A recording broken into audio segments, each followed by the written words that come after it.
But yeah, hi guys, how you doing? Gaz, informal, like to be called Gaz.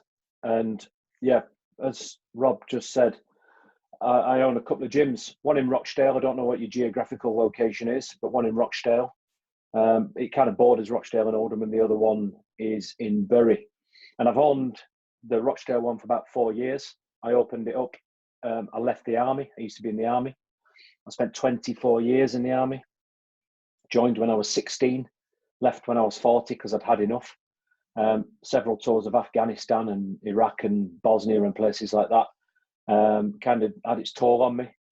And 9 months in Afghanistan in 2014, closing the place down and pulling out, or helping to. I obviously didn't do it on my own. Without going home kind of broke me. So I decided my run out date was 2016. So I had a chat with the wife, and I decided that enough was enough at that point, and I was going to leave. I had no idea what I was going to do. I'm an engineer by trade, civil engineer. I didn't want to do engineering. I'd kind of had my fill of it to that point. And over the last 6 years prior to that, I'd really taken control of my own health and fitness to such a point where I thought, you know what, I can make a career out of this. I can do something. I can make a business out of it. So that's exactly what I did. But before I go to that, I kind of just want to take you back to what spurred that on, really, because before then, I was a fit guy. I was in the army, and I was doing well in the army. I was a Royal Engineer. I was in the engineers, and about 2000, well, in 2010, I know exactly when it was. I was getting ready to go out to Afghanistan. They were called Operation Herrick, and it was quite tasty out there at that point. There were about 60 people dying a month, getting blown up, getting shot, getting whatever. And we were training on a place called Salisbury Plain, and it was snowing. I remember it distinctly, and we were getting ready to go out for a summer tour in Afghanistan, which is like 40-degree heat, and you're pretending to search for IEDs in the ground with a half a foot of snow on the floor. And it just wasn't realistic, but that's what you had to do. And I got pulled aside. I got told that I needed to go and see the boss, and I was getting driven to go and see the boss, and we run in the fields in the middle of nowhere, and it's quite unusual. So I was wondering what was going on. Like, how have I screwed up here? What have I done wrong? I'm going to get my backside chewed. And I went in the tent, and there was nobody else there, and which is quite strange, because normally it's a hive of activity and everything, all the planning and everything goes on. And he sat me down, which is strange. And I thought, I'm going to get sacked. I'm not going to go, or is my wife ill or whatever? And I got told that my best friend had just been killed in Afghanistan, got blown up by an IED. And Dave was kind of like my role model. He was. I have the mantra, what would Dave do? And it was always a case of, if I came across a problem, how would Dave done it? What would Dave do? And the sheer fact that he'd got blown up was kind of just, it was one of them things you don't think of. He had the best. He was out there actively searching for IEDs, and that was his job. And I'd spoke to him about a week and a half prior, and I was going out there, and we were going to meet up and have a brew, and then he was coming home, and I was going to go out and carry on. And even though he was going out there actively searching for these IEDs, he had the best team. He was finding the most bombs, all that kind of stuff. And the fact he got blown up was kind of surreal, and it hit me like a sledgehammer. He was super fit. He was super focused. We call it switched on. He was switched on. He was like the best of the best. He was like, a normal run of the mill Johnny Rambo type guy. And here I was 18 stone. I was overweight. I was unfit. I was playing video games whilst I was at home until about 2:00 in the morning. 30-odd-year-old bloke, by the way. And I basically just wasn't in shape, and my life wasn't really good. So I kind of took a step back at that point and just went, right, I'm taking blokes out to Afghanistan. We were an all-male unit. I'm taking the blokes out to Afghanistan. I've got to lead these men. I've got to get myself back. I owe it to my wife, I owe it to my family, I owe it to these guys, I owe it to their families as well, to bring them all back in one piece. So at that point, I decided enough was enough, and I didn't want to be Dave, and I didn't want to be responsible for a coffin coming back to the UK with a Union flag draped on it, because I hadn't done my job properly, because I wasn't capable of doing my job properly. So that was the real start of my journey. And I did what most blokes do when they decide they want to get fit. I decided, right, enough's enough. I'm going to eat green. I'm going to be clean. I'm going to stop drinking alcohol. I'm not going to eat chocolate. There's no crap going in my throat. I'm going to train every day. And that probably lasted a couple of weeks before it became difficult and unsustainable. So I bought the latest plan off the internet, PDF. I thought I could take that with me to Afghanistan. And when you deploy, you're either working, sleeping, or training. That's it. You're resting, you're working, or you're working out. So I got myself in decent shape in Afghanistan. Thankfully, I got everyone back. I got everyone through. I got myself back. I got everyone back. And then when I got back, I'd got myself in good shape. Surprised the missus with a semi six pack and a toned, tanned upper body at least. The legs were still pasty white because we still had to wear our trousers. But I got a bit of time to sunbathe in our downtime. But so long story short, 2010 when I got back, I was back on the chocolate, back on the ice cream. All those things that have been deprived from us in Afghanistan went straight back on it. Guess what? Weight piled back on. Had about a month off after.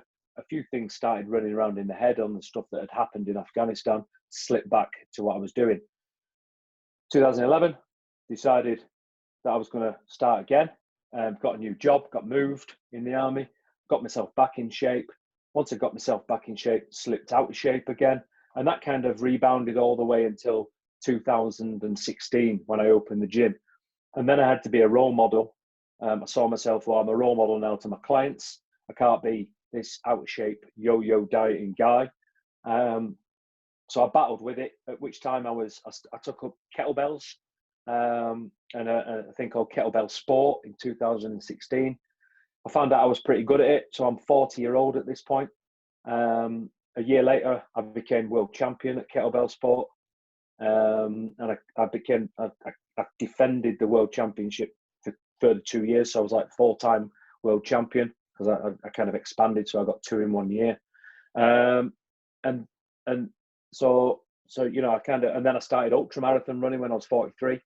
I decided, I pressed the button. I asked the missus what we were doing Easter Saturday last year. She said nothing. So I just signed up for a 50-mile ultramarathon. Never run a marathon, but that's the kind of thing I do. I set little challenges, and once I've set the challenge, I then figure out a way to get from where I am now to the challenge. And I think that's one of the key things that I would say to anybody, because when I first set my goal of being fitter, leaner, stronger, whatever it was, I didn't actually have a sight on what I wanted to achieve. I didn't have a goal. I didn't have a direction. So although I wanted to be happier, I wanted to be leaner, I could lose half a stone in a week. All of a sudden I'm happier, I'm leaner, and I've achieved my aim. But one thing we learned in the army was what's your end point, what's your goal? And then once you know that, then you can map that journey to get there. So if I was to say to anybody right now who's got a desire to do something, it would clearly be sit down, spend a little bit of time defining where you are right now, what it is you want to achieve, and what does it look like, so you've got a picture of it. Clearly define it so you can determine when you've got there, and then start to map out the process. Reverse engineer it. That's my engineering background come in. Reverse engineer it. So what do you have to do to get there? And if it's going to take 6 months, fine. What do you have to do every month? And then break it down. What do you have to do every week? And then break that down further if you can. What do you have to do every day? So for example, health and fitness, if I want to lose 1.5 stone or whatever, or just call it a stone. I don't know, I'm complicating things saying 1.5 stone. Just want to lose 1 stone over 12 weeks, then I can break that down into thirds. So I've got a set determined amount I can lose every month. And then to do that, I've then got to break that down even further. And I think where people get lost is they get stuck in outcomes. You know, if you want to make £1 million, or you want to do this, or you want to do that, it's, yeah, fine, you've got the outcome, but how do you actually get to the outcome? And I've found personally that behaviors dictate outcomes, because your behaviors will dictate your actions, and your actions will then dictate your behavior, your outcomes. So if I want to lose a stone in weight, well, I know I've got to train at some point in some shape or form. I know I've got to eat well in some shape or form. And that's where most people get stuck with health and fitness. You know, the common things I find when especially speaking to busy guys like yourselves, I don't have time. I don't have time to train. I don't have time to eat well. I'm running around. I've got the kids. I've got work. I've got emails. You know, the pressures of the business is on top of me. I find it difficult to fit an hour in. I can't cook. You know, they're all classic examples of reasons why people can't achieve what they want to achieve. So it's how do you break that down and say, right, okay, how am I going to create time? How am I going to cook, or learn to cook, or produce something that can cook? So it's finding your hurdles and then looking to overcome those hurdles. And I think you could probably take that model, or that route, that mindset, that process, and switch it to anything in life, whether it be health, fitness, business, whatever. Because it's exactly how I did the opening of my gyms. You know, I'd spent 24 years in the army. I'd never worked for anyone seriously. The army looks after you. You know, if you were single, you wouldn't own a house. You'd live in a building block. Your meals are provided for you. You've got no idea about national insurance. You don't know what council tax is. You don't pay electricity bills. You turn up to work, you go back to your room, you eat, you sleep, you go out and have a drink or whatever. It's dead easy. Life's easy. But obviously, once you come out of the army, you've got all these other things going on around you. And here I was trying to open my own business. I didn't have a clue about, you know, change of use, business rates, you know, paying people, and you know, anything, sales, marketing. You know, I thought I was going to open a gym up and people were just going to flock in because it's a gym, and obviously that didn't happen. So I then I kind of let myself go a little bit again, because it was like, well, I've got to learn these sales skills, marketing skills, and whatever. So I employed the same process to getting myself back into shape almost every time. And then it got to a point where I said, do you know what? I've had enough of getting in shape to then lose shape. I'm pretty much a grandmaster at that right now. I can do that at a drop of a hat, and I can help other people, and I'm getting other people great results. How is it that I can stay in shape, and how is it that I can, you know, make that time routinely for training, for eating, for cooking, for time with my family? Because I found that as the businessman, that was the thing that was my family time.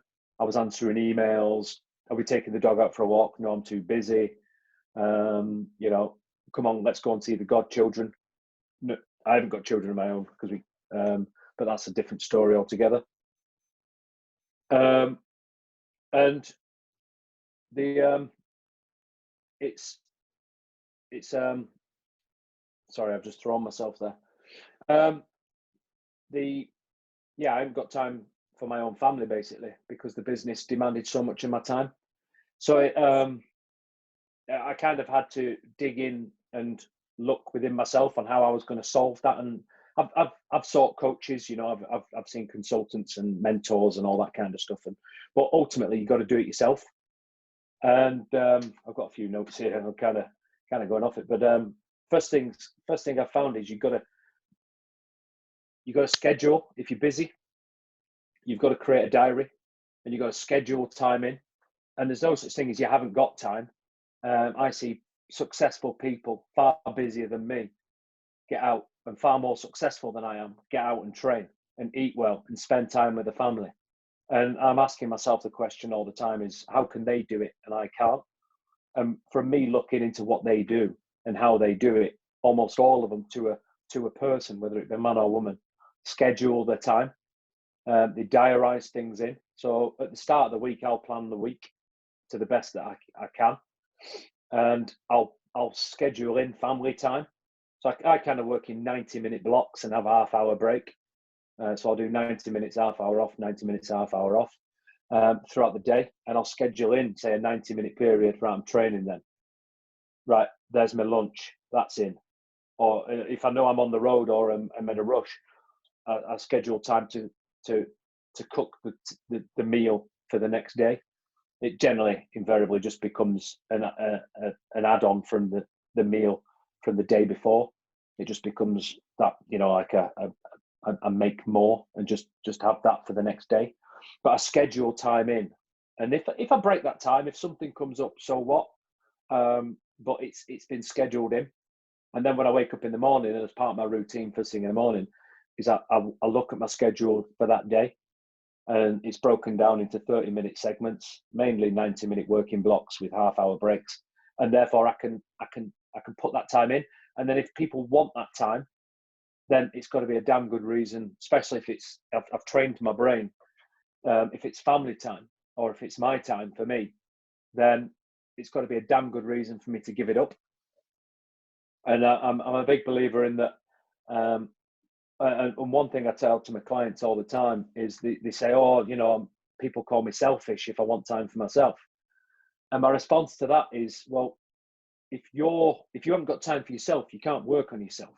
And you can't be the best version of you that you can be. And if you're a poor version of yourself, if you're stressed, if you're negative, then the people around you are going to pick that up, especially your kids, because they're like sponges, and you resonate whatever you're feeling. So if you're down and depressed, people around you are going to be down and depressed. And you owe it to other people, especially your family, to be the best version of you. Because if you're 100%, you can give 100%. If you're half empty cup, there's sometimes there's not enough in there to pass around to everybody else, and that's the way I see it in my own head. So I kind of owe it to myself and owe it to others to be the best version of me that I can, and that's why scheduling for me is so important. So if I was to say, if nothing else, takeaways is know where you are, know where your point A is, know where your point B is. And then just break everything down in between, and then come up with actionable tasks every day. And then, spend time on yourself and schedule that in. So I did a workshop with my gym members, and I use the same example almost every time I do this. In 2016, I started kettlebell sport, and I went to the World Championships in that year. And I was pretty cocky. I was feeling good about myself, and I was training really well. And I got on the stage, and I thought I was in chance with a medal. In my first year, I thought, how good of a story would this be? And then I got on stage, and basically it all went wrong. And the guys around me were much better than me. They were lighter than me. They were stronger than me. They were fitter. They were faster. And I learned a very humbling lesson. So in typical military style fashion, we do what's called an after action review. So we look at the event, what went wrong, well, what happened, why did it happen, what could have happened better, what could we have done to change the outcome, all those things. And basically I hadn't planned and prepared as well as I thought I could do. So I did exactly that. I set myself a 12-month goal. 2017, I was going to Greece, and I was going to win the World Championship, and that was my goal. So I wasn't settling for anything less. I was going to win the World Championship. I set myself this big ass goal. Something I took from the German football team after, I think it was 2002 when they got kicked out early of the World Cup, or 2000 or something. I can't remember exactly. They said they were going to go and win the World Cup in 4 years' time in the European Championships. So that's exactly what they did. And they had a very simple philosophy, and it was think big, act small, move fast. And that was their 3 things. So it was like big ass goal. So that was the think big. Act small, how are you going to break it down into those little bite-sized chunks, and then just get going?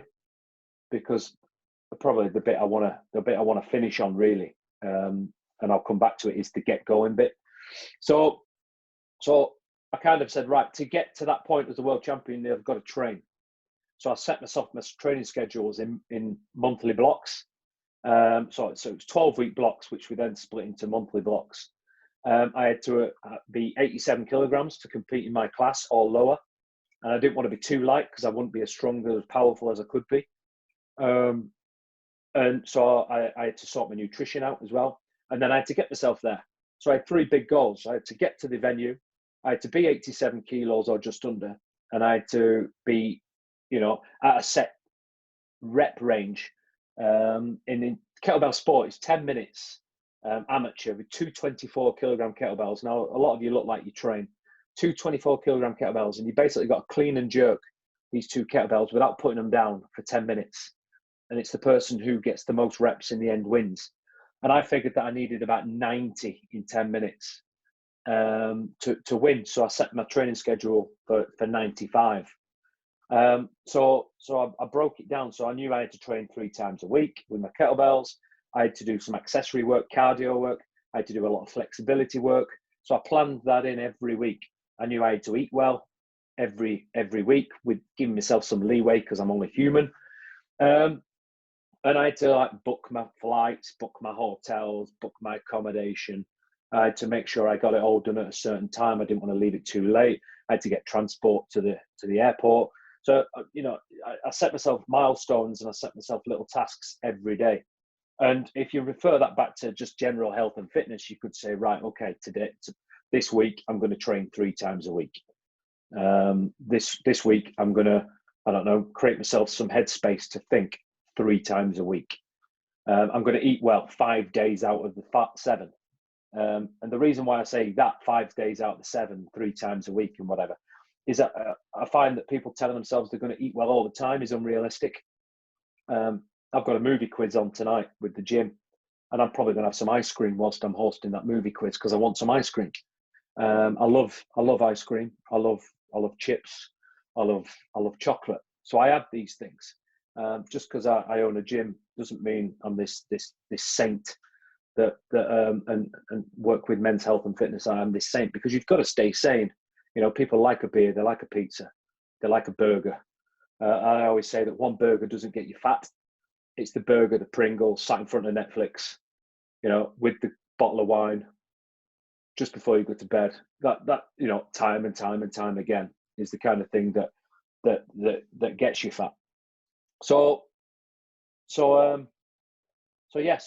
that breaking everything down. And then what I do is I set challenges for myself and for others. And I create little rules within those challenges. So for instance, I might say, right, I'm going to get myself 10,000 steps every day now for 28 days. But I'm going to allow myself 6 days worth of screw ups. So I'm going to work on an 80% rule. I'm going to get things 80% right. Because if I can, in the next month, if I can get 24 days in of 10,000 steps, I've got a decent level of physical activity in. Or I'm going to stretch and mobilize 3 times a week for the next 4 weeks. So that's 12 sessions of stretching and mobilizing. And that's all right. Monday, Wednesday, Friday, Monday. Right, I can't do it that Friday because I'm away on the road all day and night. So, okay, I'll do it on the Saturday instead. So that's where the scheduling comes in. And that's where giving myself leeway and flexibility comes in as well. So, and then I'll kind of, with my, I've got with my little challenges like that, like I call it a habit tracker. And going into habits is a Warren Hall that could speak for hours and hours. And if nobody's heard of it, Atomic Habits by James Clear is an amazing book on the topic. But I'll set myself a couple of simple rules, and with the habit tracker that I've got, it's be honest. So if you screw up, you screw up. Don't lie to, because you're only lying to yourself. And then allow yourself these screw ups. And I say keep it simple. So I just basically say green dot, red dot. I'm a visual kind of guy, so I have my habit tracker on the wall. It's green dot, red dot. If I do well, it's the green dot. Obviously, if I do wrong, it's if I don't achieve it, it's the red dot. And I basically say that no red dot follows another red dot. So I can have a bad day, but allowing that bad day to turn into another bad day is my fault. everyone can have a bad moment or a bad incident or be weak or whatever, but allowing yourself then to tail off and do it again is entirely your fault and your responsibility, and you owe it to yourself to rectify that. Otherwise, you're setting yourself on that slippery slope down. The analogy I use is keeping yourself on track, or life's a mountain, and you're climbing up the mountain, and it's a struggle. Life's a struggle for a lot of people. And by all means, stop, turn around and enjoy the view, because the view's pretty spectacular on many, many occasions. The sun's shining and you get a great view. Sometimes the clouds will come in that'll be pretty miserable, but you've got to keep going. But if you allow yourself to slip down the mountain, you've got to reclimb it again. And it's hard work, and you don't want to keep doing that, especially with all the weight that you've got on your shoulders, which is the burdens of life, whether it be mortgage, job, career, employees, whatever it is. So by all means, stop and take a break, but don't allow yourself to slip back down. And getting too many of those red dots is slipping back down. So it's difficult in lockdown. I'm in lockdown with everybody else, where whether you're furloughed, whether you've got a business or whatever. I've got two gyms. I'm director of both. I can't furlough myself because the place won't operate. A lot of people have turned around and said, "Do you know what? We can't train at the gym anymore, so we're cancelling our memberships." Fine, okay. I kind of preempted it.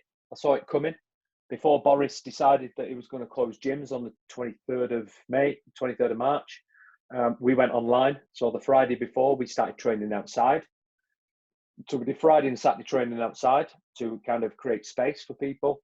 And then they put a kibosh on that one. I kind of saw that coming as well. So I got on Zoom, and we created a system where we could train people on Zoom.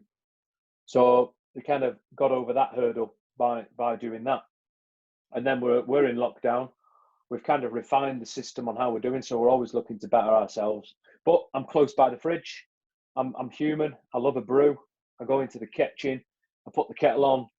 First, the hot turns to open in the fridge, because that's what you do. When you go in the kitchen, you go to open the fridge. So I started putting signs in the fridge saying, "Get out," with a couple of expletives. Do you really want to be in here? And that kind of worked for a time. And that's one of the rules. My missus is 8 stone wet through. I can put weight on, no problem. I don't look like it, but honestly, I've got the pictures to prove 18 stone, man boobs, belly hanging over the belt, etc. And you'll have to go on my Facebook page. I post them quite often. And so I keep myself rules like, right, it's 10 burpees if I go in the fridge. If I take anything out of the fridge, I owe the fridge 10 burpees. Jill's got a cupboard. She struggles to put weight on. She has to eat like processed. She eats pan of chocolates, cookies, biscuits, crisps, you name it, it's in a cupboard. She's like a big kid, sweets, chocolate, the lot. And I just ban myself from going in that cupboard. So I say to a lot of my clients, if you've got kids, put it all in one cupboard, give it to them, allow them access, you're not allowed in. You can stock it up, you're not allowed in. And if you go in, you've got to not punish yourself, but you've got to you owe. It's like a bank deposit. You owe that cupboard 5, 10 of whatever, and it kind of works in my mind to stay away because I just hate burpees. So they're the kind of challenges and rules that I set myself, and it seems to work for me, and it works for a lot of the people that I've tried this with, and I've had hundreds and hundreds of people come through. And it's worked wonders with them as well. A lot of the stuff I feel is people come to me as I'll just touch on it is and you mentioned it before, is mindset. I'm not a mindset coach. I didn't really think of myself as a lifestyle coach, but I am, because your lifestyle dictates your behavior. Your behavior dictates your actions. Your actions dictate your results. So I say to people, create environments which support your goal. And goals are not bad. Goals are not good. They don't have morals. They're like food. There's no such thing as good food, bad food. Again, I don't want to get on that. A chip butty isn't there going, ha ha ha, I'm going to kill you. you know, I'm going to give you cancer or I'm going to make you obese or whatever. It doesn't, you know, it ain't got a clue, has it? It's just food. It's fuel for the body, and it's you that labels it good, bad. It either takes you towards your goal, takes you away from your goal. If you want to live on social services for the rest of your life and be a fat knacker and claim benefits, then a chip butty's a good food. You know, if you want to be fit, healthy, robust, thinking clearly, looking after your family, living to be 100, you might not want to eat too many. So you know, be clear on your goals. Then you can set your environment. If you want a great night's sleep, don't have the TV blaring at 10 o'clock at the night just before you're about to put your head down on the pillow. Don't be answering your emails at 9 o'clock at night. I was a fool for it. Clients used to message me at 9 o'clock at night on Messenger, and I'm there responding to them, and then I'm trying to get to sleep, and my head's feeling around with all this stuff, and I have poor night's sleep. So again, create myself little rules, create a sanctuary around sleep. No TV in the room, phones switched off at 7 o'clock at night, i.e. I don't answer work emails after 7, 8 o'clock at night. And if you work into somebody else's schedule, if you're doing that, if you're answering emails at 8, 9 o'clock at night, you're working to somebody else's agenda, not your own. And it's generally not favorable to you. They don't have your best interest at heart. They want an answer. Well, that answer can wait till the morning. It's going nowhere. Obviously, if you work with foreign countries and they're on a different time zone, then that's a different matter. But in the main in the UK, if you're answering emails at 9 o'clock at night, probably the other person's not going to look at it or respond. So don't bother. Set yourself up for the next day. And so it's creating little areas like that around your lifestyle. So, you know, we stop, me and the missus, especially during furlough at the moment, between 12 and 2, we stop, we have lunch together. Nothing gets done work-wise in that period, 12 till 2. And I schedule that in, and I tell my staff that I'm not available during that time as well. We'll take the dog out for a walk, we'll do whatever. We'll just chin wag, we'll just do a crossword or something like that, just to take ourselves away from the stress that is the ongoing situation.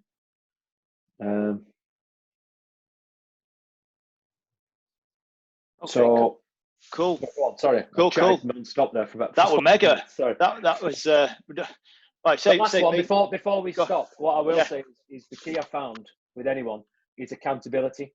People tell themselves they're going to do X, Y, Z, they're going to achieve this, they're going to whatever, and then within a week or within 2 weeks they dropped off unless you've got a real good reason why.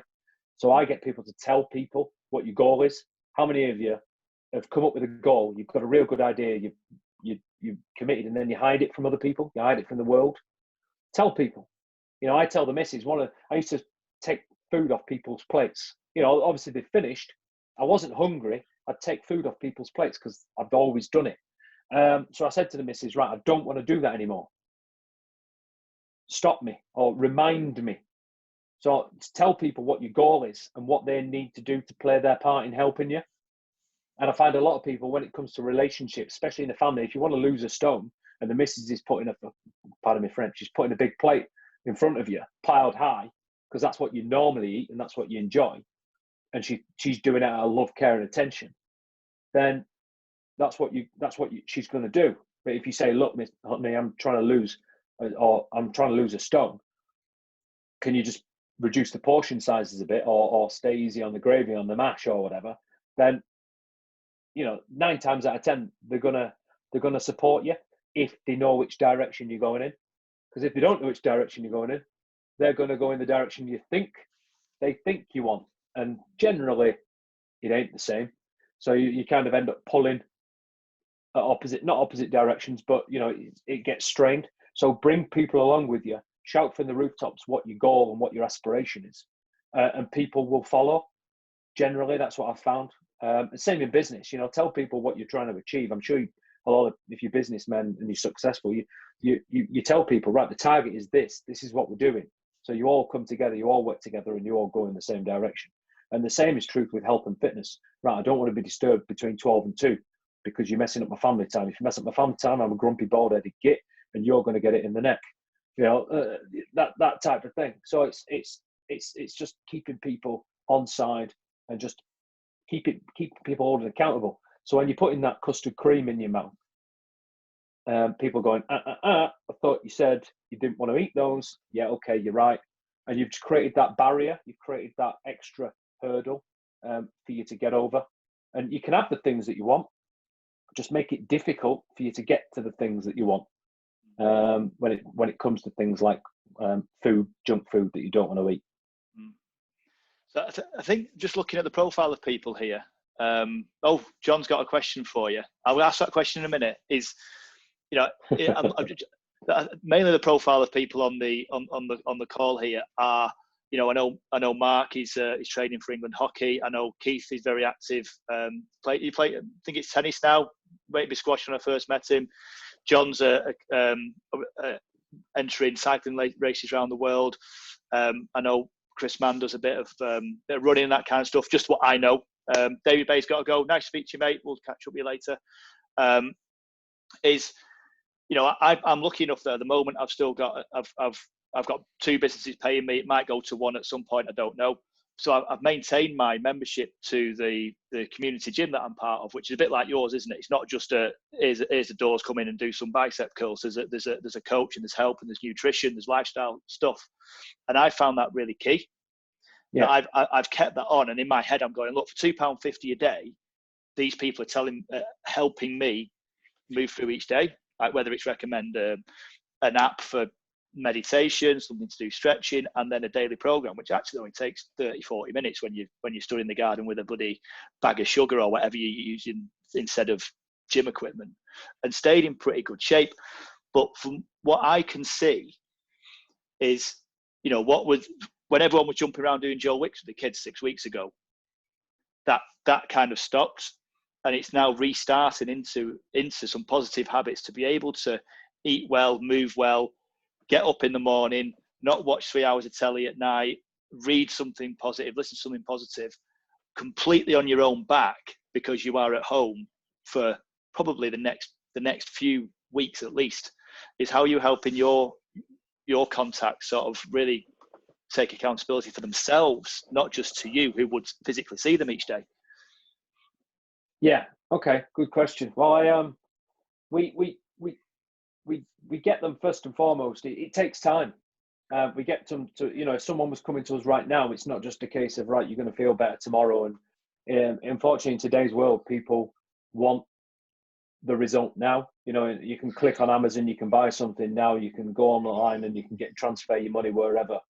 It takes time, and you're going to mess up. I think the first thing you have to accept is you are going to mess up, and you're going to feel like it from time to time, and you're going to have a lay-in and what have you. But set yourself a routine, set yourself a schedule. I get up at 5:30 every morning, and even now during lockdown, I get up at 5:30 every morning because I want to stick to that routine. I want to stick to that schedule, and I've got that goal of what I'm working to, what I want to achieve, and I can then get up and because I've set my day the night before. I have this little thing in my head: plan tomorrow today, and that's what I tell myself: plan tomorrow today. And so I've got an idea of what I've got the next day, and I give myself something to look forward to. So I kind of, if I have to do something that I don't want to do, it's followed by something that's a reward. So I say, right, I want to train tomorrow. So I train this morning, but before I train, I've got to knock out this project or part of this project to the bit that I want to be at. So I kind of, it's like I have to do something, but I get a little reward at the end of it. And I don't tie the reward to food. That's something that people do with kids, and that's ingrained in people, and they then grow up thinking that food's a reward. Just a top tip there. A lot of people like ice cream because they were given it as children when they had toothache and everything. I think it's important to treat it as fun, isn't it? Like you say, you can have a bad day, but it doesn't mean the next day has to be a bad day. If you don't eat enough, and it leaves you hungry, you need to put a bit more on your plate next time. If you're too full to be able to move, then you're not going to do your exercise, but for next time what to do. And if you can treat it like a game and just have a laugh with yourself and learn as you go in. And like you say, you fall off the wagon for a day. It doesn't mean that tomorrow is the same. Yeah, I always, I think the only we are our own worst critic. I think everyone here will probably admit that you're your own worst critic, and you're also extremely forgetful when it comes to yourself. And you'll probably forget the fact that you had 2 beers last night, given the chance, and you'll forget the amount of custard creams you've had over the week, or whatever, unless it's documented, unless it's written down. And that sounds onerous, and it sounds hard work, but to be, it doesn't have to be complicated. It can be very, very simple. I get clients to write down, go, I've had a piece of, a lump of beef, sides of my palm. I've had 2 fistfuls of vegetables, and I've had a pint of beer, and they send me their meal. That's their meal plan. You know what I mean? I'm not asking people to count all these macronutrients and calories and all that kind of stuff, because most people don't want that and they don't need it. So it's keep things as simple as possible. Don't overcomplicate it, and either hold yourself accountable by writing it down, and therefore it's there in front of you and you can't ignore it, or get other people to hold you accountable. And I find that scorecards, playing games, if you're competitive, if you're into any kind of sport right now, if you're into fitness, you're probably competitive in some way, shape, or form. So I set games and scorecards with people and make mini challenges. So if you 7 to 9 hours sleep a night, you get a point. Over the month, that's 30 points. Right, Guy A, Tom, Dick, Harry, yeah, who can score the highest this month on sleep? And it's not sexy. Getting 7 to 9 hours sleep a night is enough to send anybody to sleep. That, the topic is not the sexiest and it doesn't sell. But, the best thing you can do for your health and fitness, and it's free, is get good quality sleep. So, so how do you turn that into something that people want to do when there's Netflix, there's box sets of whatever that they can go rerun on, there's drinking, there's all sorts of things that you can do. There's stuff running around in your head that's waking you up at 2 o'clock in the morning. How do you get 7 to 9 hours quality sleep a night? Well, if you turn it into a game with 4 or 5 different people, and the person with the highest score gets a reward, whether it's a fiver off everybody else, whether it's a pint, whether it's whatever, all of a sudden it turns into a challenge, it turns into a competition, and it becomes fun. And then you can have a laugh and a joke about it, because it's camaraderie and community that pulls you through tough times. When I was back in the army, one of the things, the ethos was we're a team, we're a family, we're a unit, and you go as one. You don't leave anybody behind. All that, the stuff you see in the movies and all that kind of nonsense. But it's true, and you get together as a group, as a cohort, and you pull each other through. That's why when I left the army, I decided I wasn't going to do any one-to-one PT. When I was going to open my gym up, it was group-based training only, because it's a much better environment. I don't want to sit there and listen to Harry tell me about his struggles all day. And I don't want to be his sounding board, because it will just drive me insane. It won't make me look forward to it. But when there's 10 blokes all there together, high-fiving, backslapping each other, it's a completely different environment, and it's a pleasure to be a part of. I feel that creating that team, creating that environment creates a challenge. It creates accountability, and I think accountability is probably the biggest key. Getting someone else to help hold your feet to the fire, because there's times you're not going to want to do it. It's just the simple fact of life. As I'm sure Linford Christie back in the 90s or late 80s, as driven as he was, or Michael Jordan or Cristiano Ronaldo, I'm sure they all succumb to something they feel they shouldn't do at some shit point or other. But if you've got somebody else there going, how many red dots have you had on your chart this month, and you're scoring and comparing against each other, you're more inclined to want to get more green than red. That's like me and Chris are both at different CrossFit affiliates, and we'll be looking at our little app and go, that new guy got better than me today. Right, that's it. I'm getting training. I'm doing, and it is that sort of that competitive community environment that you put yourself in, whatever it is. I mean, I've never been in a sleeping competition, but I think I'd do all right. it's the points, it's the tally points, you know what I mean? But it's all about creating that environment, creating those behaviours, and keeping them going over time. Because it's like if you put your hand on a hot pan, you're going to get an instant feedback. You're going to get results straight away. You're going to get a burnt hand. You're going to get sore. It's going to hurt. If you've got toothache, you want to get it sorted by the dentist. Yeah. Unfortunately, with the things that are good for us, the things that are going to help us to live longer, it's the opposite way around. The immediate effect is generally a pleasurable sensation, i.e. that burger tastes ever so good. That pint, it's amazing, especially on a hot sunny day. That pizza's creamy and juicy. But it's the long-term effect that matters. And that's the thing that people don't see, because you don't get that immediate return. You brush your teeth 3 times a day, 2 times a day, whatever, every day religiously, because you were brought up to do that. But in the long term that you'll have nice, shiny white teeth that you own for as long as you can in your life.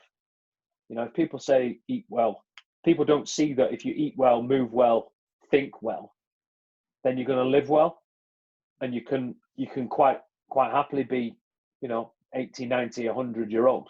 Look at that Captain Tom, who's raised 30 million for the NHS, 100-year-old doing 100 laps around his garden. Why can't we all be doing that at 100 years old?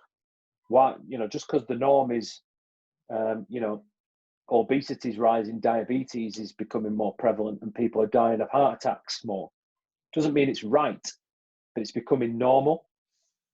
So how do you not do that? My granddad was 75. He lived to 88, I think it was. 75-year-old onwards, he lived in a chair, didn't move, and was basically just non-compos mentis, and didn't really know your name or acknowledge you as you came in, and lived on about 1 million pills. Well, I don't want to be. Somebody's just put John says, what's the next goal? John wins a bag of Blue Jay coffee, sponsored on this fantastic podcast. My goal is to live to be 100 plus and be fit and healthy all my way to the end. Yeah. Because I want to live longer, but I also want to live those years. So I want to, a term I didn't coin, but I took it from somewhere else, was I want to add years to my life and add life to my years. That's the goal now. I mean, I'm aging. I'm 40-odd-year-old. I've gone bald. I can no longer compete with the 20-odd-year-old regularly. I can still kick their ass most of the time, but it takes me 4 or 5 days longer to recover than what they can. So the goal is internalized now. It's to live to be 100 plus and be as fit, healthy, and as energetic as I can. Yeah. So we did say half an hour. We're at 54 minutes. So we'll wrap up if we can next couple of minutes. Does anyone get any more questions for Gary? Because this guy knows some seriously good stuff. If you have any more. But just from the people I've been speaking to, it is the ones, my kids get up at 6 o'clock in the morning. So for me to do what I want to do, I'll get up at 5. And that's just the way that it is. And like we said yesterday, being tired isn't the end of the world. You need good sleep, but you can also set an alarm and get up if you really want to do something.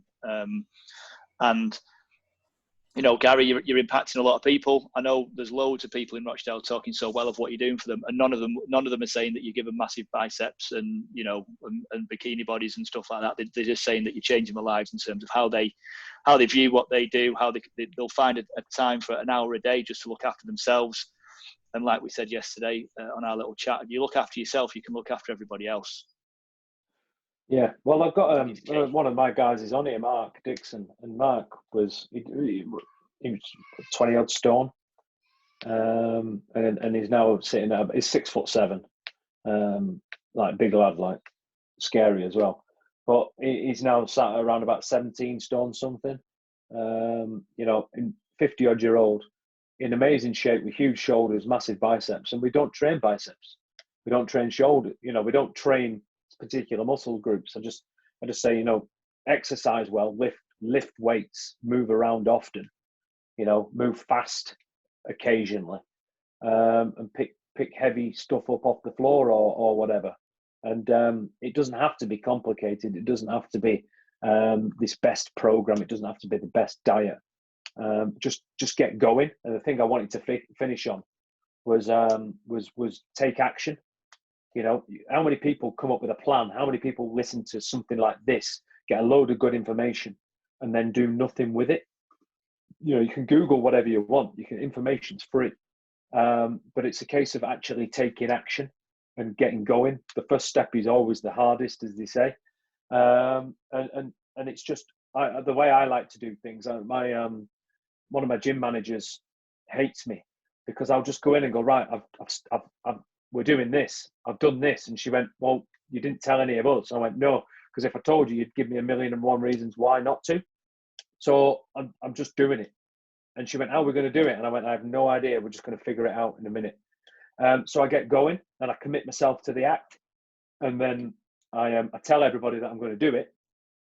And then that kind of forces me to then put a plan in place and come up with a product or come up with a solution. So I'll say to someone, right, we're going to run a seminar or a webinar or whatever. And they'll say, cool, what's it on? And I'll tell them what it's on. And then somebody will say, have you got the thing sorted yet? And I'm like, no, that's the next plan. So, you know, so I generally, I jump in with both feet to doing something and then try and figure out how I'm going to do it. And I kind of find that that's a great way of holding myself accountable, which I've touched on before. But first and foremost is take action. Even if it's getting up, going for a walk today. You know, you want to run 10K, just get up, walk 2 miles today. Next day, walk a mile, to an extra quarter of a mile, you know, so on and so forth until you can do it. Don't think about the end too much. Yeah, figure out how you're going to get there and just start ticking the things off as you go. My 4-year-old just threw a box at me, so I think it's probably a good time to to wrap up. Gary, that's been absolutely awesome, mate. I really do appreciate all your time. Thanks for your time, everybody. Please stay in touch. Hopefully we'll see you next Friday for something else, something new. And if you know anyone who's got some great stuff to share, please do let me know and we'll get everybody on. Rave safe, everybody, and I'll catch you all later. See you in a bit. If you don't mind, I'm specifically trying to work with guys now, professional guys, businessmen like myself who are struggling. My Facebook page is the Ageless Performer. If you wouldn't mind going on there, giving it a like. I'm on LinkedIn as well. Just give us a like. You know, if you know anybody that is struggling, that is giving a bit, you know, I'm doing, you know, remote online training. I'm doing them. Just started it really, so I'm doing a massive discount for people. I'm getting people in hopefully in great shape and getting great results and hopefully definitely changing people's lives. So thanks for the plug. And if you know anybody, send them my way and tell them they sent you, and we'll sort something out. Thanks very much. Nice one, Gary. Take care, everyone. Bye bye. Cheers out. Bye bye.